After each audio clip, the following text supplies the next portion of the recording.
We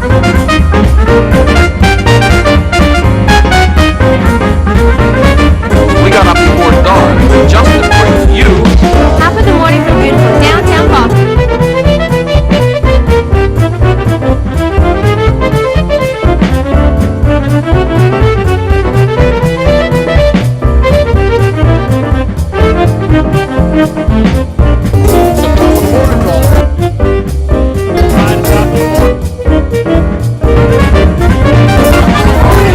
Hi, this is Renee, and this is Top of the Morning, and we're here with Cindy Morgan. Hi, Cindy. So what did you have for us? This morning we have the League of Women Voters. The SoCo Women's Network is meeting to discuss the ballot, what's on the ballot. Many of the women don't understand all the questions, the charter amendments, and so we've brought in two representatives from the League of Women Voters to help us understand these ballot questions so that we can become a more informed voter. Cindy, what do you think the outcome will be? What do you hope it will be? I'm hoping the women get an idea of what is on the ballot, more specifically the ballot questions, the state level and the county level, so that they have a greater understanding of what they're voting on and that they're informed and they can make that decision prior to going into the election booth. We're here at Friendly's, and they can't turn the music down, so unfortunately you'll have to bear with us. This is Renee, and this is Cindy Morgan, and we're about to get started with the SoCo Women's Breakfast. Women voters who will also discuss some of the ballots on the some of the amendments in the ballots in a nonpartisan way, and we're trying to keep this nonpartisan. And Myrna Siegel. Right. Myrna's been the member of the League for 9 years and is the immediate past president of the Anne Arundel County League. Prior to that, she was co-president and has been treasurer and membership chair. She's been a member and a chair of the Anne Arundel County Ethics Commission. I think we're voting on that, aren't we? We are. And a member and a chair of the County Board of Social Services. Before she retired, she was Ethics Counsel at the Securities and Exchange Commission. Right down my alley. And Nisi Chambers, thank you for coming today. She's serving her first term on the board of Anne Arundel League of Women Voters. Although she's been a League member for nearly 20 years, both here and in New Jersey. She currently serves as the League's webmaster, archivist, and voter editor's guide. Voters at Guide editor. She is also a volunteer for Meals on Wheels, hospice in the Volunteer Center for Anne Arundel County. They're here to discuss what's in the book in a nonpartisan way, and I appreciate that. It's hard to get that balance. I know Jen and I discussed, we both are on opposite ends, but we both want neutrality. And I also want to thank Jen for helping. She obtained the representatives for the League of Women Voters for us today. And thank you very much for all that help. Thank you. So questions 1 and 2, which are essentially the same thing except they deal with different parts of the state. They deal with the Orphans Court and requiring the Orphans Court members to be lawyers. And Orphans Court, as somebody mentioned, doesn't deal with orphans essentially. It deals with probating wills. That's the big thing. And Harford and Montgomery County don't have orphans courts at all. So in order for these amendments to pass, they need a majority of the voters statewide and in the appropriate jurisdictions. And the reason these are on the ballot is because the requirements for orphans court judges is in the state constitution. And so any changes to the constitution have to be voted on. By the whole state, even though it affects one county. Right. So I don't know if anybody has any questions about that. We have tried, you'll see in the voter's guide, we have tried to provide both pros and cons, some legislative history, and so if anybody has any questions, we'll be happy to answer. The other thing I wanted to tell you is that if you'd like, we have little cards that will tell you the website for essentially what you have in paper form, the voter's guide. There are little cards, you can take them with you, you can hand them out. It's vote411.org. And the other thing I have is some membership brochures for the League of Women Voters. So, all right, Nisi's going to do question 3. Can you give one? Yeah. Oh, well, I can move it now that you moved. This question deals with the suspension and removal of elected officials. Unlike our county charter, the state did have provision for removing elected officials in the case of a crime, but there was a 2-step process where they weren't officially removed from office until they were actually convicted. And I guess I'm not the lawyer in the group, but a conviction doesn't happen until sentencing. So they could actually have been found guilty, but the conviction might have taken another several months. So what this does, and I think actually our situation in Anne Arundel County may have been the incentive for the state to take this on. But I'm sorry. I'm sorry, I can't with this music. Just that what happened here in Anne Arundel County may have been the impetus for the state to actually make this constitutional amendment.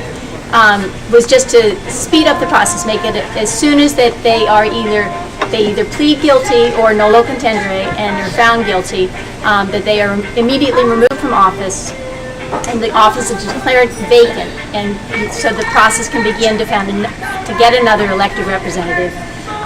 If for some reason it's overturned, they can be reinstated, but I think that's a rare situation. So it's an amendment to the Constitution, because the Constitution had built in more of a 2-step process and allowed for more time for the official to be found innocent. But it does allow for their reinstatement in case the conviction is overturned. So, are there any questions about that? Question 4 is Maryland's DREAM Act. It's tuition rates. And DREAMS stands for Development, Relief, and Education for Alien Minors. And it was passed during the 2011 session. People who were opposed to it obtained sufficient petition signatures to place it on the ballot. All right, right now, students who reside in Maryland, who graduated from Maryland High School, so no matter how long they've been here, if they're not permanent residents of the U.S., are required to pay out-of-state tuition rates at Maryland Community colleges and 4-year institutions of higher learning. And those rates are about 3 times higher. Now, there are several community colleges that are already offering in-state tuition rates to immigrants without papers. Montgomery County is one of them. And in order for students to qualify, the students has to have attended a Maryland high school for at least 3 years, graduated from high school, or obtained a GED. The parents or the legal guardians of the immigrant student must have filed Maryland tax returns for the past 3 years. The student must enroll in a community college where the student attended high school within 4 years of graduation, and tuition would be in county rates. After, the student has to obtain an associate degree or complete 60 credits before transferring to a public 4-year institution within 4 years of completion of this requirement.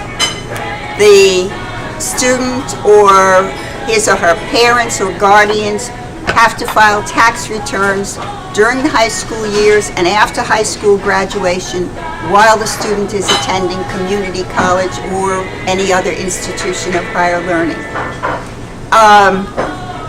Now, if the individual is not a permanent resident, the student has to agree to apply for permanent residency within 30 days of becoming eligible.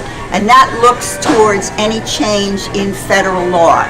So if there was a change in federal law which would make these students eligible for permanent residence, they must apply for it. And if they're required, they have to register with the Selective Service System.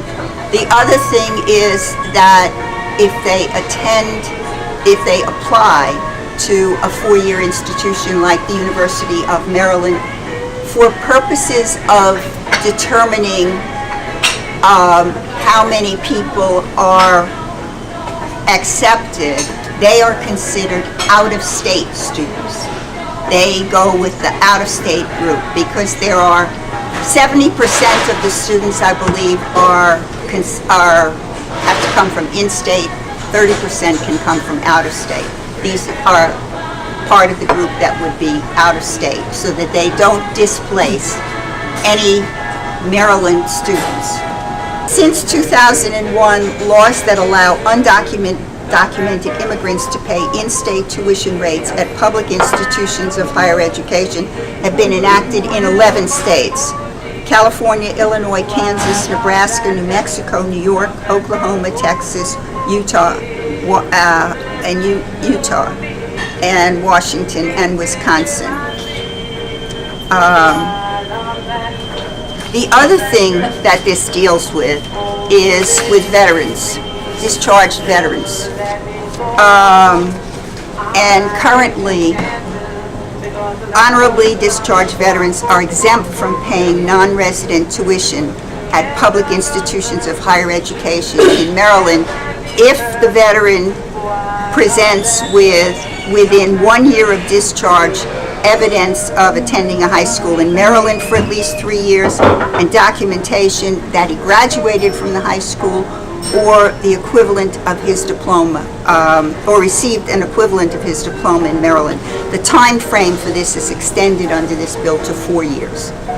Okay, because a veteran has a home-based state. Whenever you're in the military, you have a home-based state. Right. Whether you stay there or not, you're allocated. When my son was in the military, his base was Maryland, and that's where he was taxed from.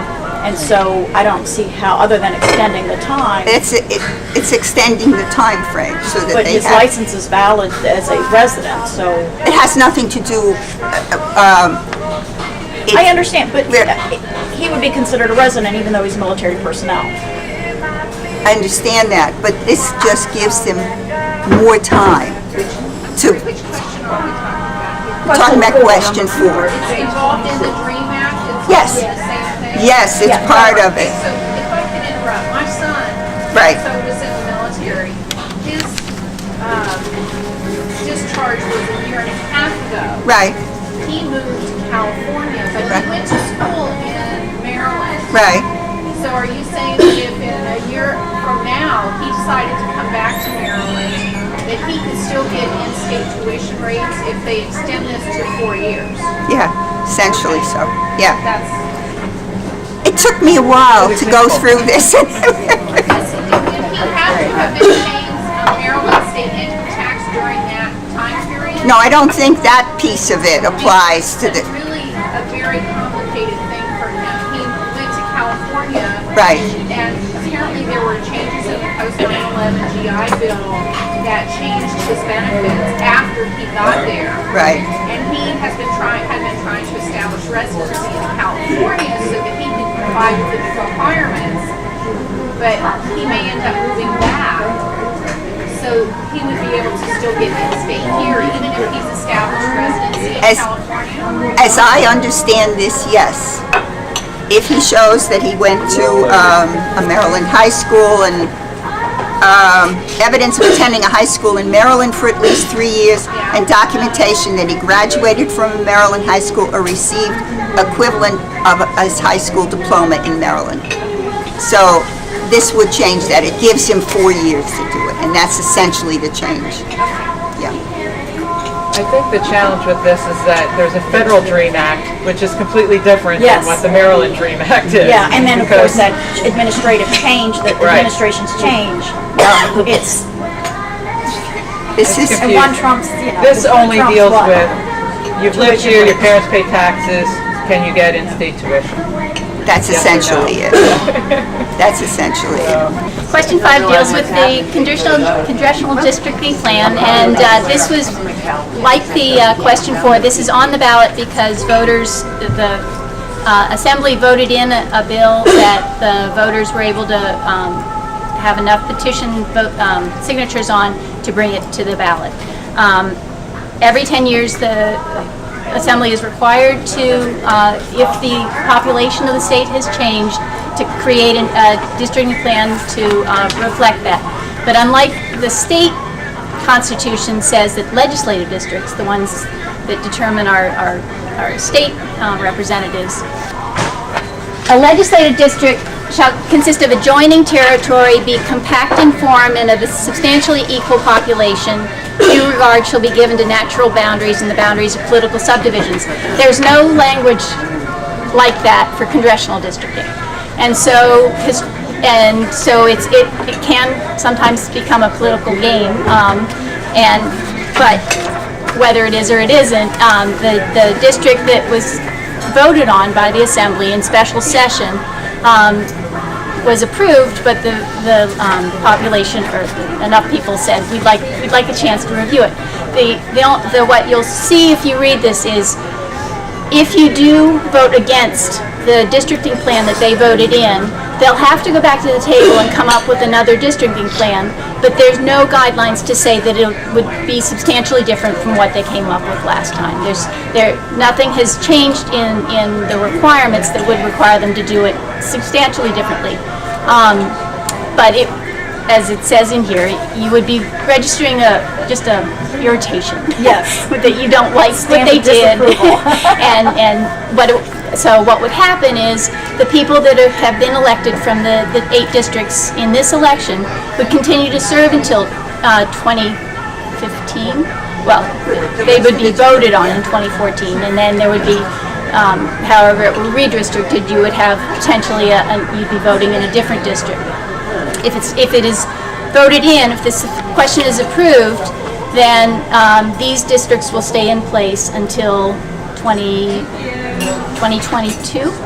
Yeah. 2022. 10 years. For 10 years. So the next, Ryan's on. Does anybody? until the next census. Yeah, until the next census. Does anybody have any questions on that? Leave them up here and you can, Can I add something on that? When you go on this site, Yes. everything's in there and you can click, yes, I want X person to win, yes, I want no on this ballot. And at the end, you can print off your ballot and take Right. it with you on how you voted according to what you understood on your site. it's an interactive ballot. You start off putting in your address and it'll generate the ballot that you'll see when you go to vote. And you can check off whoever, whatever you want, whatever answers you want, and it'll generate the ballot. You can email it to yourself or print it out right then. Okay? And this book is helpful because you could probably just make your notes in this book. And Right. On the back page. It's exactly the same way. Right. Sitting on the back page. Right. And That's your cheat sheet. these are membership brochures for the League of Women Voters in the county. Now, if you're in Calvert, can you, There is, I believe, a Calvert County League, and it's quite active. But you can go online. If the vote 411 doesn't matter. Yeah. It'll generate a ballot that's applicable to Calvert County. It won't have all the Anne Arundel questions on it. Yeah, you're lucky. And they don't save, I know when I went in, they don't save your address. So if I were to go in and then go in again, it doesn't Right. save anything. Okay. They're not using it to solicit. All right. Question 6 is the Civil Marriage Protection Act. And right now, Maryland law states that only a marriage between a man and a woman is valid in Maryland.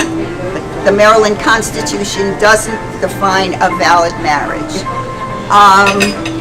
In 2010, the Attorney General issued an opinion that stated that a same-sex marriage that's valid in a jurisdiction in which it was contracted may be recognized in Maryland under state law.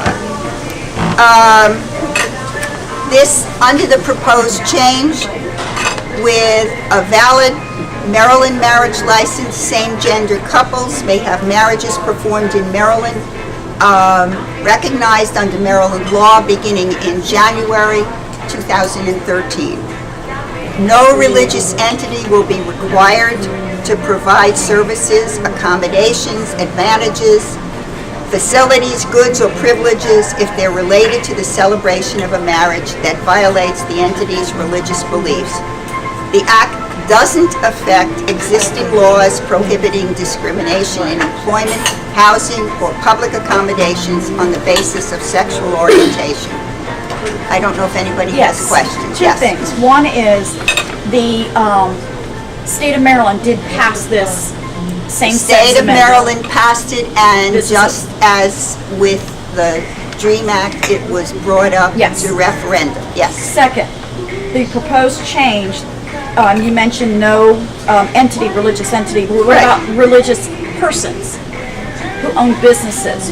Would they be required to provide services? So if I'm a wedding coordinator and I would prefer not to work with a same-sex couple, does it protect me as a wedding coordinator from doing that? It says religious entity Right. in here, but it doesn't say individuals. You have to look at the actual.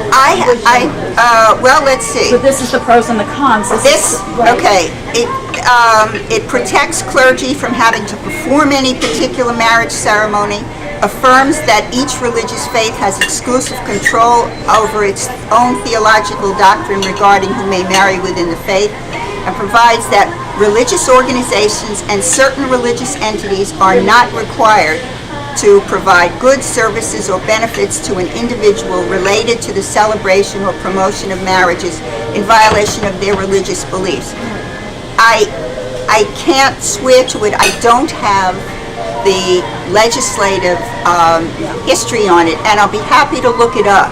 Okay. But as I read this, it would seem to me, because it says it doesn't affect laws prohibiting discrimination in employment, housing, or public accommodations, it might require anybody who offers services to everybody to have to provide services So for persons of same-sex deeply held couples. religious beliefs would be prosecuted if they refuse service. Well, if They're it's a non-religious entity, a person of a deeply held religious belief could possibly be prosecuted.